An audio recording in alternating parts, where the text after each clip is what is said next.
Dengan apa ku membalas kasih-Mu yang ku terima dari-Mu? Dengan apa ku membalas cinta-Mu? Oh Yesusku,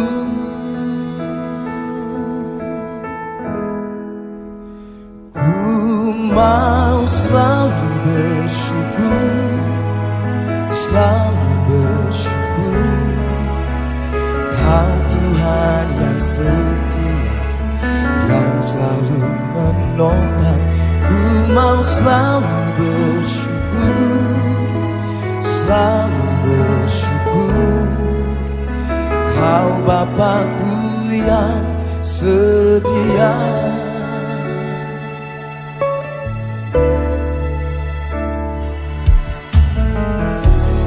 Dengan apa ku membalas kasih yang ku terima dari-Mu? Dengan apa ku membalas cinta-Mu?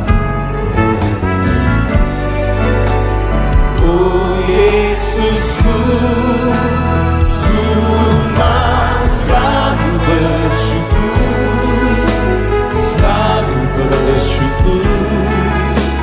Kau Tuhan yang setia, yang selalu menopang. Ku mau selalu bersyukur, selalu bersyukur. Kau Bapa-Ku yang setia. Ku mau selalu bersyukur, selalu bersyukur. Kau Tuhan yang setia, yang selalu menopang. Ku mau selalu bersyukur, selalu bersyukur. Kau Bapa-Ku yang setia.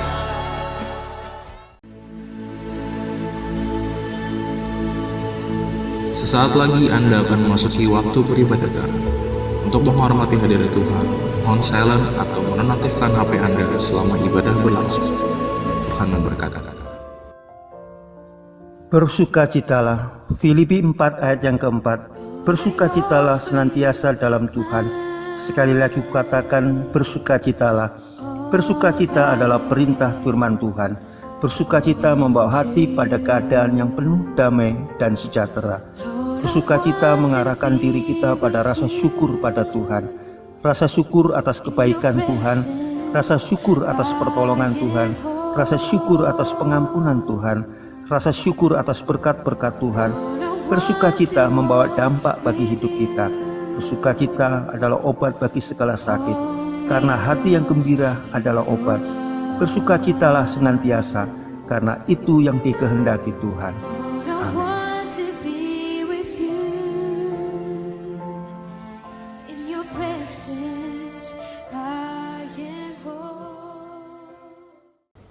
Puji nama Tuhan, kita sudah memuji dan memuliakan Tuhan. Mari kita tundukkan kepala kita di hadapan Tuhan. Bapa Surgawi, kami mengucap syukur kepada Engkau. Kau hadir tengah kami melalui ibadah hari ini. Tuhan, pujian penyembahan yang kami naikkan di hadapan Tuhan membawa hati kami untuk kami boleh menghormati Tuhan, untuk kami datang merendahkan diri di hadapan Tuhan, memuji, memuliakan. Dan sejenak kami akan mendengarkan kebenaran firman-Mu. Tuhan, urapi hamba-Mu, urati sidang jemaat-Mu Tuhan, yang mereka boleh menikmati kasih setia-Mu melalui ibadah hari ini. Hamba-Mu serahkan dalam tangan Tuhan, kiranya berkat-Mu berlimpah atas mereka. Dalam nama Tuhan Yesus Kristus, kami ucap syukur dan berdoa. Haleluya. Amin. Salam jemaat Tuhan yang kekasih dalam Kristus. Salam sejahtera dalam Tuhan kita Yesus Kristus. Kepada jemaat Imagode yang saya kasihi, kiranya engkau tetap kuat, tetap semangat dalam Tuhan. Bahkan di tengah-tengah situasi yang sukar ini, saya yakin Tuhan akan memberkati saudara dan saya. Sebabnya kita patut mengucap syukur kepada Tuhan, dan kita akan nikmati berkat Tuhan melalui kebenaran firman Tuhan. Yang saya ambil di dalam Habakuk 3 ayat 17 sampai 18. dengan tema tetap setia di masa yang sukar. Demikian bunyi firman Tuhan, saya akan bacakan ayat ini. Sekalipun pohon ara tidak berbunga, pohon anggur tidak berbuah, hasil pohon zaitun mengecewakan. Sekalipun ladang-ladang tidak menghasilkan bahan makanan, kambing domba terhalau dari kurungan, dan tidak ada lembu sapi dalam kandang. Perhatikan ini. Namun aku akan bersorak-sorai di dalam Tuhan, beria-ria di dalam Allah yang menyelamatkan aku. Ini adalah sebuah doa dari seorang nabi yang bernama Habakuk. Di tengah pergumulan bangsa, Habakuk menaikkan seruan kepada Tuhan, melihat keadaan yang sangat-sangat memilukan dalam kehidupannya, bahkan melihat betapa rakyat atau bangsa pada saat itu menghadapi sebuah pergumulan yang tidak ada habisnya. Ungkapan ini diungkapkan oleh Nabi Habakuk di dalam doanya, bahwa sekalipun, dia katakan dengan gambarannya, pohon ara tidak berbunga, pohon anggur tidak berbuah, hasil pohon zaitun mengecewakan. Bahkan dikatakan sekalipun ladang-ladang tidak menghasilkan bahan makanan. Ini menandakan keadaan bangsa itu sungguh-sungguh sangat memprihatinkan. Mereka sedang di dalam pergumulan kekurangan makanan. Mereka dalam pergumulan ekonomi, bangsa itu sedang dalam pergumulan berat. Bahkan kalau kita bisa melihat, dikatakan di sana kambing domba terhalau dari kurungan dan tidak ada lembu sapi dalam kandang. Tidak ada persediaan daging sedikit pun. Artinya untuk memelihara kehidupan bangsa itu sangat mengecewakan dalam gambaran doa Habakuk ini. Tetapi Habakuk sebagai seorang hamba Tuhan, nabi Tuhan, dia berkata, namun aku akan bersorak-sorai di dalam Tuhan. Bahkan dia katakan beria-ria di dalam Allah yang menyelamatkan aku. Itu menandakan hati Habakuk tetap berpaut dan bersandar kepada Tuhan di dalam segala situasi dan keadaan apapun. Itu sebabnya tema hari ini adalah tetap setia di masa sukar, dalam pergumulan dan tantangan dalam kehidupan kita. Kita sedang menghadapi masa yang katakan hampir sama dengan keadaan yang dialami oleh keberadaan Nabi Habakuk pada saat itu. Walaupun mungkin kualitas pergumulannya mungkin tidak sama persis, tetapi kita melihat keadaan yang hampir mirip, situasi yang hampir mirip. Dan yang menjadi kunci kekuatan di dalam Habakuk melewati masa-masa sukar itu adalah dia katakan hatinya tetap berpaut dan bersandar kepada Tuhan. Dia tetap mengalami sukacita di dalam keadaan sukar seperti itu. Dan hatinya tetap memiliki hati yang penuh kegembiraan. Dikatakan, namun aku akan bersorak-sorai di dalam Tuhan dan beria-ria di dalam Allah.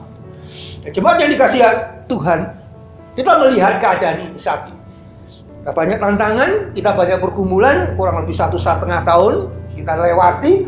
Keadaan ekonomi bangsa juga dalam pergumulan, keadaan sosial kehidupan kita juga menghadapi pergumulan. Bahkan kalau kita perhatikan hampir di sebagian aspek kehidupan kita mengalami gangguan-gangguan sana sini. Tapi itu semua seharusnya tidak menghilangkan rasa sukacita kita, kesetiaan kita kepada Tuhan. Itu sebabnya di dalam menghadapi pergumulan yang berat ini, ada 5 hal yang tetap harus kita jaga, kita pertahankan. Seperti Habakuk pertahankan di dalam menghadapi pergumulan ini, saudara dan saya harus menjaga 5 bagian ini yang tidak boleh hilang dalam hidup kita. Tidak boleh menurun kualitasnya dalam hidup kita. Bahkan harus terus meningkat. Terus kita kerjakan. Terus kita lakukan dalam kesetiaan kepada Tuhan. Hal yang pertama yang perlu kita jaga di dalam masa yang sukar seperti ini adalah kesetiaan. Kalau saudara perhatikan kata setia atau kesetiaan ini di dalam perjanjian lama itu diambil dari kata emunah. Emunah itu menggambarkan sebuah keadaan bahwa kehidupan kita ini tidak tergoyahkan. Emunah ini menggambarkan bagaimana seseorang itu bisa berdiri tegak. Walaupun ada badai, ada angin, ada tantangan, ada halangan, tapi dia tetap bisa berdiri tegak, tidak tergoyahkan. Dan emunah ini sangat tepat digambarkan kepada seorang yang memiliki kesetiaan. Saudara, kalau seseorang menghadapi sebuah pergumulan dalam hidupnya, lalu dia merasa goyah, merasa tidak sanggup menghadapinya, itu berarti dia bukan seorang yang emunah. Orang yang dapat berdiri tegak, tidak tergoyahkan. Ya. Artinya ketika kita sudah komitmen untuk setia kepada Tuhan, sudah komitmen untuk taat kepada Tuhan, sudah komitmen untuk senantiasa mendahulukan Tuhan dalam segala hal. Tetapi ketika ada tantangan dan kesukaran dalam hidup kita, dan kita merasa bahwa tantangan itu membuat kita tidak tegak lagi, membuat kita goyah dalam pendirian kita, itu berarti saudara dan saya sedang dalam keadaan tidak emunah, tidak dalam posisi tidak tergoyahkan. Itu sebabnya di dalam perjanjian baru pun ini memiliki makna yang sedikit berbeda. Orang yang setia itu digambarkan dengan menggunakan sebuah kata pistos. Ya. Pistos itu gambaran adalah layak dipercaya. Artinya orang yang teguh dalam pendirian. Dia tidak terombang-ambingkan oleh perkataan, oleh gangguan apapun dalam hidupnya, sehingga dia dapat tampil menjadi pribadi yang layak dipercaya. Oleh sebabnya ketika orang yang setia, itu menunjukkan bahwa dia adalah orang yang layak dipercaya. Ada satu kisah dalam kehidupan masa lalu, itu ada seorang janda yang bernama Ruth. Ya, kita tahu ketika ditinggal suaminya, mertuanya laki-laki juga meninggal, dan dia bersama dengan Orpah, iparnya, dan bersama dengan mertuanya Ruth. Mertua dari Ruth yang bernama Naomi dalam pergumulan. Dia membuat keadaan ini harus menyampaikan kepada Ruth maupun Orpah, kamu masih muda, kamu bisa melanjutkan masa depan. Tapi perhatikan nilai kesetiaan yang dimiliki oleh Ruth ini. Kita bisa melihat di dalam Rut 1 ayat 16-17. Ada satu kalimat kata-kata yang Rut ungkapkan kepada mertuanya, yaitu Naomi ini. Katakan demikian. Kata Rut, janganlah desak aku meninggalkan engkau dan pulang dengan tidak mengikuti engkau. Sebab kemana engkau pergi, kesitulah juga aku pergi. Dan di mana engkau bermalam, di situ jugalah aku bermalam. Bangsamulah bangsaku, Allahmulah Allah. Itu menunjukkan sebuah komitmen. Ketika Ruth berkomitmen menjadi bagian dalam kehidupan Naomi, karena dia adalah menantunya, maka komitmen itu dipegang teguh oleh Ruth. Ini yang disebut dengan kesetiaan, layak dipercaya. Orang yang tidak tergoyahkan, emunah. Dan kita bisa melihat, ketika Ruth menghadapi pergumulan bersama dengan mertuanya, dia tetap setia. Walaupun diusir, disuruh pergi, meninggalkan mertuanya, Ruth berkata, tidak. Bangsamulah bangsaku, Allahmulah Allahku. Itu menunjukkan sebuah kesetiaan. Kalau saudara dan saya memiliki karakter dan sifat ini dalam hidup kita, yang bernama emunah maupun pistos ini, maka saudara dan saya adalah pribadi yang layak dipercaya. Bukan hanya oleh sesama kita, tetapi lebih dipercaya oleh Tuhan. Maka Tuhan akan mempercayakan kepada saudara dan saya segala apa yang Tuhan ingin untuk kita kerjakan dalam hidup kita. Tuhan akan mempercayakan lebih dan lebih kepada kita. Ketika Tuhan tahu saudara dan saya adalah orang-orang yang setia, orang-orang yang punya emunah, orang-orang yang punya pistos dalam hidup kita. Itu sebabnya saudara dan saya jaga terus. Ini jangan hilang. Dalam masa yang sukar ini, kesetiaan itu tidak boleh hilang dalam hidup kita. Yang kedua, apa yang kita jaga? Di dalam Ibrani pasal yang ke-11 ayat yang ke-6, di sana penulis Ibrani mengatakan demikian. Tetapi tanpa iman tidak mungkin orang berkenan kepada Allah. Sebab barang siapa berpaling kepada Allah, ia harus percaya bahwa Allah ada dan bahwa Allah memberi upah kepada orang yang sungguh-sungguh mencari Dia. Yang kedua yang tidak boleh hilang adalah iman. Jemaat yang dikasihi Tuhan, berbicara tentang iman adalah berbicara tentang hidup yang sepenuhnya bersandar kepada Tuhan. Enak tidak enak, suka tidak suka, baik atau tidak baik keadaan kita, hidup kita selalu menyandarkan diri kepada Tuhan. Karena ketika kita menyandarkan diri kepada Tuhan, itu menandakan kita menaruh percaya sepenuhnya kepada Tuhan. Penulis Ibrani tadi katakan, ketika kita berpaling kepada Allah, kita harus percaya Dia ada. Kata-kata ketika percaya Dia ada, itu menunjukkan Dia selalu bersama saudara dan saya. Dia tidak pernah meninggalkan saudara dan saya. Peristiwa Sadrak, Mesak, dan Abednego itu menunjukkan bukti bahwa Tuhan itu ada. Karena apa? Karena Sadrak, Mesak, dan Abednego bersandar sepenuhnya kepada Tuhan. Dia katakan, sekalipun Tuhan tidak menolong aku, ya Raja, aku tidak akan pernah meninggalkan dia. Aku tidak pernah memalingkan mukaku meninggalkan Tuhan. Dan itu dibuktikan dengan iman yang kokoh ini yang dimiliki oleh Sadrak, Mesak, Abednego. Ketika dia harus masuk dapur perapian, sebuah pergumulan yang harus dia lewati dan tantangan yang kita bisa tahu, ujungnya itu adalah kematian dan maut. Tetapi Sadrak, Mesak, dan Abednego tidak pernah meninggalkan imannya karena dia bersandar sepenuhnya kepada Tuhan. Kita tahu apa yang terjadi. Walaupun Sadrak, Mesak, Abednego masuk dalam dapur perapian, masuk ke dalam dapur perapian, bahkan yang mengangkat pun sudah mati sebelum masuk. Tapi di sana ada Tuhan. Di sana Allah menyertai dia. Itulah yang menandakan ketika kita percaya kepada Tuhan sepenuhnya, keadaan sesulit apapun, seolah-olah mata kita mustahil untuk melewatinya. Tapi ketika engkau bersandar kepada Tuhan, ada Tuhan di sana bersama dengan engkau dan saya. Roma 8 ayat 28 berkata, Allah turut bekerja di dalam segala sesuatu untuk mendatangkan kebaikan bagi saudara dan saya. Kalau Allah turut bekerja dalam segala sesuatu, menandakan Allah ada bersama dengan saudara dan saya. Jangan tinggalkan imanmu kepada Tuhan ketika pergumulan dan masa yang sukar ini sedang terjadi dalam hidup kita. Tetapi justru di sana engkau semakin erat dengan Tuhan, semakin engkau bersandar kepada Tuhan, maka engkau akan menjumpai keajaiban demi keajaiban. Di masa sukar itu ada pertolongan Tuhan, ada penyertaan Tuhan. Bahkan engkau akan melihat betapa Tuhan itu ada bersama kita, mengerjakan segala sesuatu dalam hidup kita untuk mendatangkan kebaikan. Yang ketiga yang tidak boleh hilang dalam hidup kita, dalam 1 Tesalonika pasal yang kelima, ayat yang ke-18, kita kenal sekali ayat ini. Ayat ini berkata bahwa demikian di dalam ayat yang ke-18, mengucap syukurlah dalam segala hal, sebab itulah yang dikehendaki Allah di dalam Kristus Yesus bagi kamu. Mengucap syukurlah dalam segala hal, karena itu yang dikehendaki Allah.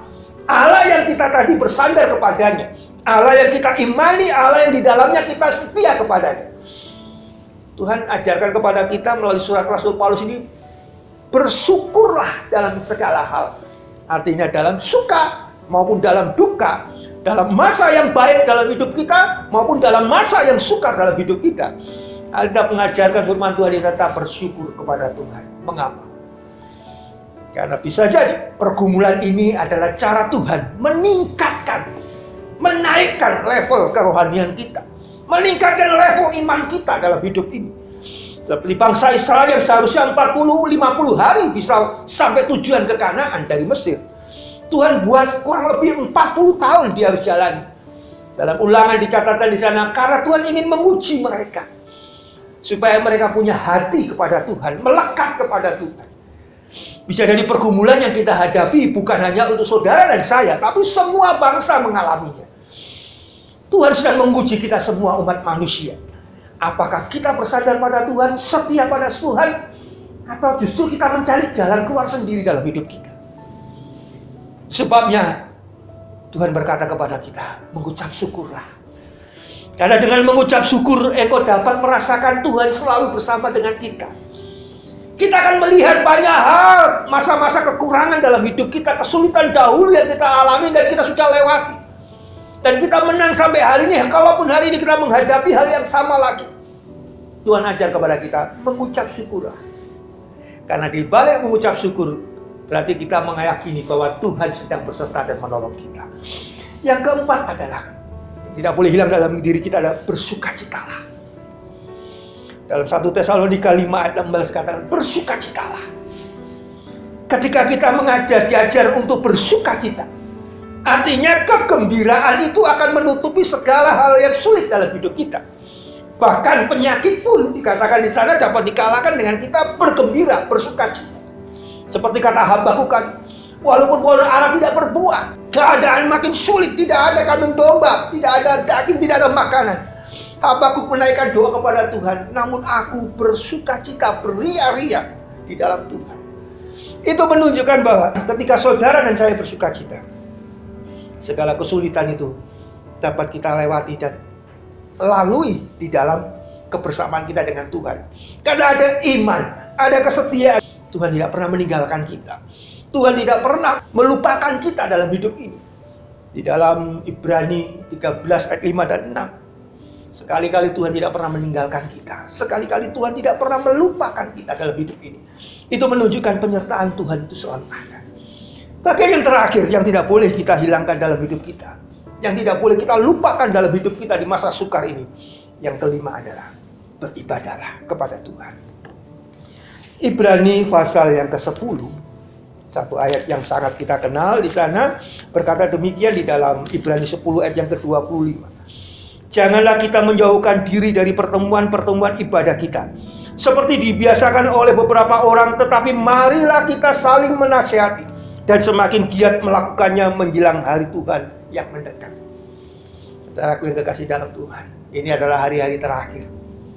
Pesan penulis Ibrani yang dia sampaikan kepada kita di hari-hari yang terakhir adalah kita harus melakukannya dengan semakin giat. Apa itu? Janganlah kita menjauhkan diri dari pertemuan-pertemuan ibadah kita. Secara teknis, kita mungkin tidak berkumpul bersama. Secara teknis, kita mungkin tidak beribadah di satu tempat secara onsite. Tapi walaupun dikerjakan melalui media online, apapun yang kita gunakan, itu menunjukkan kita sedang beribadah kepada Tuhan. Tuhan izinkan keadaan saat ini, berarti Tuhan juga berikan jalan keluar untuk kita datang kepada Tuhan. Esensi dari semuanya itu adalah kita tetap beribadah kepada Tuhan. Bahkan penulis Ibrani katakan, lakukanlah semakin giat. Ingatkan kepada semua orang justru dalam keadaan seperti ini. Menjelang akhir zaman seperti ini, keadaannya sukar seperti ini, lakukan ibadahmu dengan semakin giat kepada Tuhan. Saudara bisa berdoa setiap hari, bersama-sama melalui media yang ada. Kita beribadah kepada Tuhan, mendekat kepada Tuhan. Hanya satu tujuan, supaya kita tidak melupakan Tuhan, supaya kita tetap menghormati Tuhan, supaya kita ingat terus kepada Tuhan. Dengan beribadah, Tuhan mengajar kepada kita. Seperti ketika Yosua mengumandangkan komitmennya kepada bangsa Israel menjelang kematiannya. Aku dan seisi rumah tanggaku akan memilih beribadah kepada Tuhan. Dan diikuti oleh seluruh bangsa Israel pada saat itu. Kami ingin taat kepada firman-Nya. Kami ingin terus beribadah seperti engkau beribadah kepada Allah. Saudara, itu menunjukkan ketika mereka beribadah kepada Tuhan, itulah kesenangan dan kesukaan hati Tuhan. Ketika dia dipuji, disembah. Ketika dia dihormati melalui ibadah kita. Ketika engkau tinggalkan ibadah, sama halnya engkau meninggalkan Tuhan. Engkau tidak menghormati Tuhan lagi. Karena ketika kita beribadah, kita sedang menundukkan diri. Kita sedang merendahkan diri di hadapan Tuhan. Dan ketika kita melakukan hal seperti itu, berkat Tuhan akan berlimpah dalam kehidupan kita. 5 hal inilah yang tidak boleh kita tinggalkan ketika kita sedang memasuki satu masa-masa yang sukar, masa-masa yang sulit dalam kehidupan kita. Karena kita percaya masa sukar ini semuanya atas seizin Tuhan. Kalau Tuhan izinkan, berarti ada sesuatu yang Tuhan ingin kerjakan dalam hidup kita. Tuhan sedang mempersiapkan saudara dan saya di masa sukar ini, seperti menggembleng kita, seperti membentuk kita, sedang mendidik kita. Justru Dia berperan sebagai Bapa yang melindungi dan menjaga kita ketika kita memasuki masa sukar. Kesetiaan kepada Tuhan jangan hilang. Iman kepada Tuhan jangan mundur. Rasa bersyukur kepada Tuhan terus kita lakukan dalam hidup. Dan bersukacita serta beribadah harus ada terus dalam hidup kita. 5 hal inilah yang tidak boleh hilang dalam hidup kita ketika kita sedang memasuki masa yang sukar. Jemaat yang dikasihi Tuhan, lakukan itu dalam hidupmu, maka engkau akan diberkati Tuhan di masa yang sukar. Amin buat firman Tuhan. Kita tundukkan kepala kita dan kita akan menaikkan syafaat di hadapan Tuhan. Kami bersyukur kepada Engkau Tuhan untuk kasih setiamu, pertolonganmu, pimpinanmu, bahkan penyertaanmu dalam kehidupan kami Tuhan. Sehingga kami boleh ada sebagaimana ada hari ini, itu semua oleh karena anugerah-Mu. Tuhan memberkati semua jemaat-Mu dalam segala tantangan pergumulan ini. Mereka tetap setia kepada Tuhan. Mereka tetap beriman kepada Tuhan, bersyukur kepada Tuhan, bahkan bersukacita dalam segala keadaan. Terlebih umat-Mu tetap beribadah kepada Tuhan. Berkati mereka dalam keluarga demi keluarga. Berkati mereka dalam pekerjaan dan usaha mereka Tuhan. Di tengah masa yang sukar, selalu ada jalan dalam pertolongan Tuhan di dalamnya. Tuhan lindungi, Tuhan sertai semua umat-Mu Tuhan. Segala aktivitas hidup mereka ada dalam tangan Tuhan. Mereka lakukan semua itu dengan rasa syukur. Dan mereka percaya ketika bersandar pada Engkau Tuhan, maka Tuhan menyertai dan memberkati mereka. Sekarang Tuhan, hamba-Mu limpahkan berkat-Mu bagi umat-Mu. Bukakan tingkap langit-Mu dan turunkanlah berkat-Mu. Kiranya berkat kasih karunia dan anugerah dari Allah Bapa, cinta dan kasih yang penuh di dalam Kristus Yesus, bahkan kekuatan dan persekutuan di dalam Roh Kudus-Mu akan berlimpah atas umat yang Kau kasih ini Tuhan. Mulai hari ini, esok sampai Maranatha, Tuhan Yesus datang pada kali yang kedua. Di dalam nama Tuhan Yesus Kristus, hamba mengucap syukur dan limpahkan berkat-Mu. Haleluya. Amin.